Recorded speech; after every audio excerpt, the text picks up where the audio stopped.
Учения развернулись сразу на нескольких площадках. В рамках легенды террористический акт начался с обстрела поста полиции. В это же время один из членов группировки оставил на стоянке самодельное взрывное устройство. Кинологические службы обнаружили имитационное СВУ. Саперы обезвредили взрывчатку, предотвратив потенциальную трагедию. Злоумышленники тем временем, оставив автомобиль, направились в лес. Обнаружив транспорт, группа спецназа отследила и нейтрализовала нескольких злоумышленников.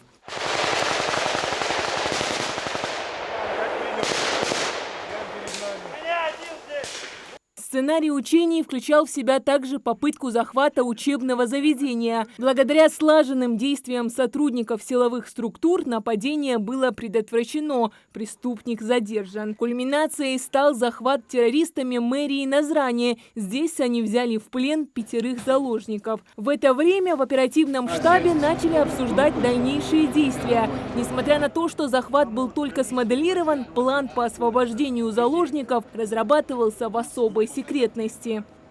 Переговорщики ФСБ вступили в контакт с захватчиками. Ими была продемонстрирована четкая работа. Группа спецназа штурмом освободила заложников. Это стало самым зрелищным этапом учений.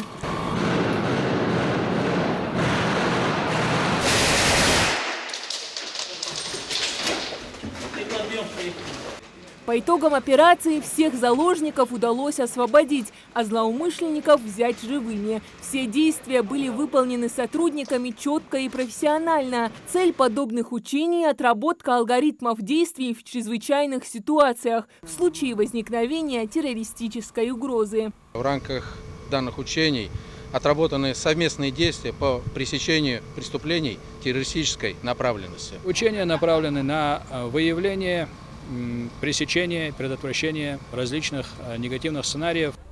В учениях принимали участие сотрудники МВД, Управления Федеральной службы безопасности, МЧС, ФСО и Росгвардии по Республике Ингушетия. Для перевозки личного состава и непосредственного выполнения задач в ходе условной спецоперации были использованы различные виды военной техники. Такие учения имеют определяющее значение для слаженности действий силовых структур.